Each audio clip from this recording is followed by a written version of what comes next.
Amin amma ba'du. Kami Forum Bela Ulama dengan ini menyatakan pernyataan sikap menyoal tentang peristiwa penusukan Syekh Ali Jaber yang terjadi pada tanggal 13 September 2020 sekira pukul 17.15 waktu Indonesia Barat di Jalan Tamin Sukajawa, Tanjung Karang Barat, Kota Bandar Lampung. Diduga penusukan tersebut ada kejanggalan yang harus benar-benar dituntaskan demi terciptanya hukum dan keadilan di Indonesia.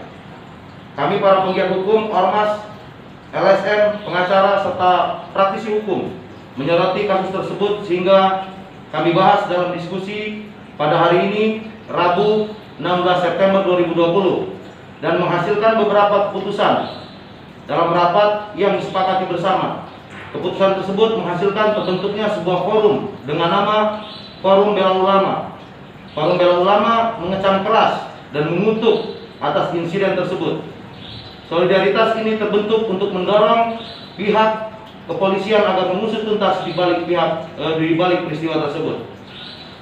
Ada apa sebenarnya di balik peristiwa penusukan Syekh Ali Jaber tersebut? Sehubungan dengan hal ini, secara tegas kami menyatakan pernyataan sikap bersama mewakili suara aspirasi masyarakat Lampung sebagai berikut. 1. Forum Bela Ulama mendesak pihak kepolisian untuk bersikap profesional dan tidak bertindak menggunakan standar ganda dalam proses penyidikan. 2. Forum Bela Ulama mendesak instansi kepolisian segera menetapkan pasal selain dari pasal 351, yaitu juga bisa ditetapkan sebagai pasal terorisme dan pembunuhan berencana. 3. Forum Bela Ulama mengamanatkan pihak kepolisian untuk mengungkap tabir peristiwa tersebut secara transparan dan profesional. 4.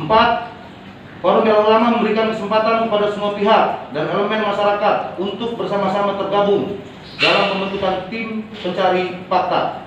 5. Forum Bela Ulama meminta kepada pihak kepolisian untuk membalas surat atau memberikan komentar terhadap pernyataan sikap atas peristiwa penusukan Syekh Ali Jaber.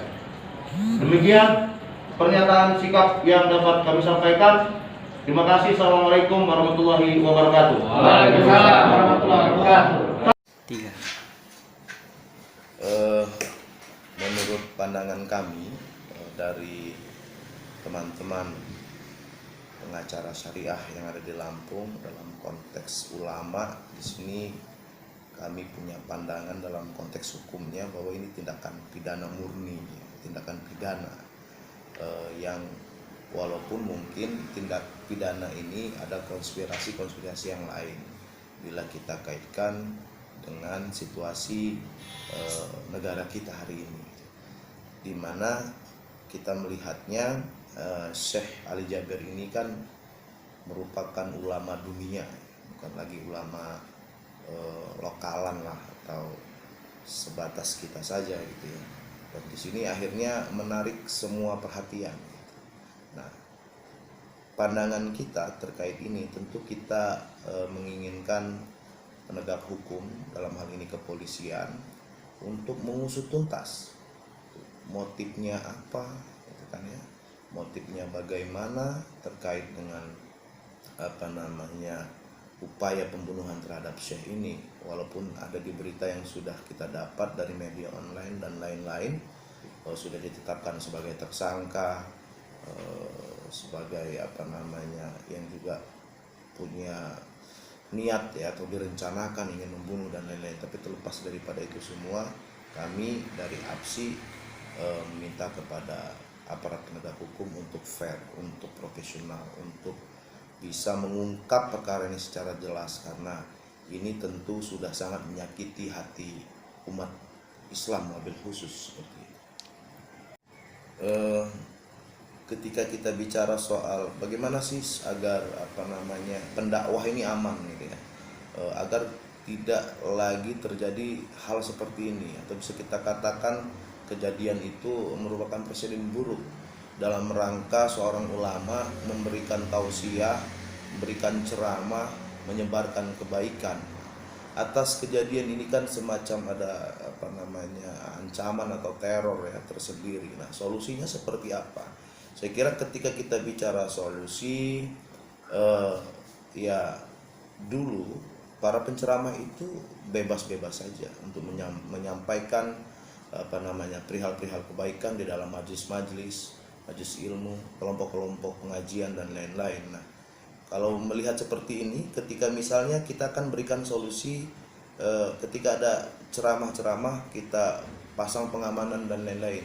Atas insiden yang kemarin, seolah kita betul-betul termakan dengan ancaman itu, dengan teror itu. Nah, tapi kalaupun misalnya dalam hal ini solusinya seperti apa, ya tentu komunikasi yang baik dengan aparat setempat, dari RT, RW, kepolisian atau ada babin dan lain-lain, ketika memang ada acara-acara yang mengundang banyak orang seperti itu, seperti ceramah, tausiah atau tablik seperti itu ya. Tentu ini diperlukan komunikasi yang baik.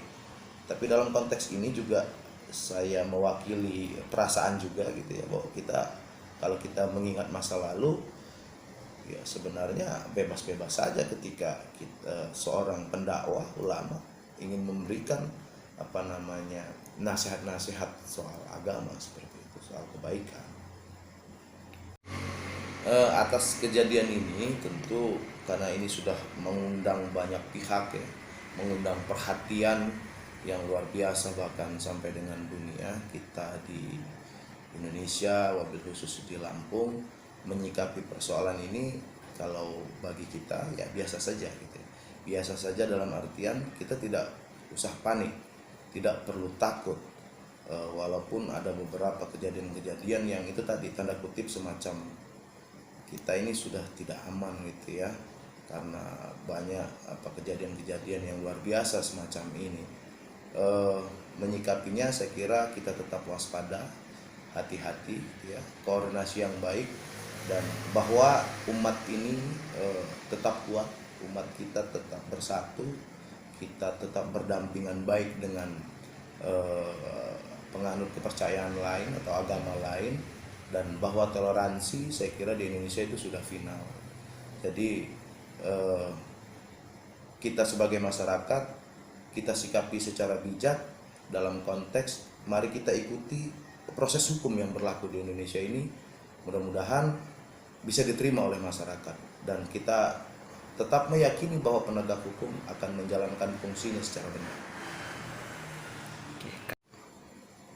Ya, kami berharap bahwa terkait dengan persoalan ini bisa terungkap secara jelas sampai kepada masyarakat, informasinya oleh penegak hukum yang hari ini sedang berjalan prosesnya gitu ya.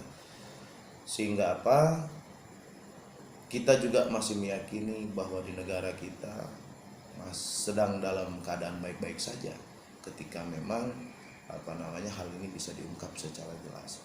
Dan harapan kita memang seluruh elemen masyarakat, instansi penegak hukum, para stakeholder ya sama-sama kita bisa bekerja sama untuk mengungkap persoalan ini sehingga jelas dan terang gitu. Jadi tidak timbul prasa-prasa yang multitafsir terkait dengan analisa-analisa politik, keagamaan, masalah toleransi dan lain-lain. Saya kira kita harus menyikapinya secara bijak, itu harapan saya. Kami mensikapi Forum Bela Ulama mengutuk kejadian tersebut. Kedua, kami menginginkan, mengharapkan, bahkan mendesak pihak Polri, pihak-pihak terkait untuk tidak menggunakan standar ganda dalam pengungkapan kasus ini. Artinya Polri juga, pihak-pihak pengungkap kasus ini juga harus bersifat transparan, sampaikan apa adanya. Pertama, kedua, kami juga mendesak pihak Polri yang melakukan penyidikan, karena ini sudah ditetapkan sebagai tersangka, menggunakan sangkaan undang-undang teroris terhadap laknatullah yang melakukan penikaman terhadap Syekh Ali Jaber. Karena dalam setiap tindakan kriminal itu ada motivasinya. Polri sudah menetapkan sebagai tersangka. Tidak cukup dia hanya pasal 351 atau 340. Dia harus disangkakan dengan undang-undang teroris. Karena ini seorang ulama besar, ulama yang kita sayangi, ulama yang kita cintai, ulama sebagai pengemban amanah Rasulullah SAW dalam berdakwah bersiar Islam. Kemudian Polri harus mampu mendapatkan motivasi apa yang dilakukan sehingga si laknatullah ini melakukan penikaman terhadap Syekh Ali Jaber. Artinya motivasi ini jelas sekali sebagai orang yang sadar melakukan tindakan tersebut. Satu hal yang harus kita ketahui bahwa teroris itu tidak harus berjamaah, tidak harus terorganisir. Banyak memang mazhab-mazhab pelaku teror ini berafiliasi kepada pihak-pihak tertentu. Tapi saya yakin bahwa pelaku teror pun bisa disangkakan kepada laknatullah, pelaku penikaman terhadap Syekh Ali Jaber, bahwa dia adalah seorang teroris, sudah jelas itu. Jadi kami harapkan untuk diterapkan sangkaan undang-undang teroris terhadap pelaku si laknatullah ini. Negara Indonesia, negara manapun itu ada yang namanya intelijen. Sesuai dengan kapasitas, siapa yang hadir di situ? Bukankah seorang artis saja yang menasional ketika hadir di sebuah tempat itu ada pengamanan? Apalagi ini seorang syekh, seorang hafiz Al-Quran yang disayangi, yang dicintai oleh para umat Islam di Indonesia, di Lampung, yang namanya sudah besar, pembina hafiz Quran di seluruh Indonesia. Nah, pihak-pihak terkait seyogyanya apabila ada acara-acara seperti ini tidak harus menunggu pihak panitia menginformasikan atau meminta pengamanan. Mereka lah yang harus juga reaktif untuk membackup pengamanannya dan keamanannya. Jadi para aparatur seperti kepolisian atau tentara tanpa ada laporan harus secara ini langsung gitu Bang ya. Ya, inisiatif itu mungkin bisa datang dari pihak intelijen. Sampai ke unsur kecamatan, polsek, kalau di kepolisian itu ada yang namanya satuan intelnya. Ini ulama besar yang sudah begitu cukup dikenal. Masa iya tidak ada pengamanan oleh beliau?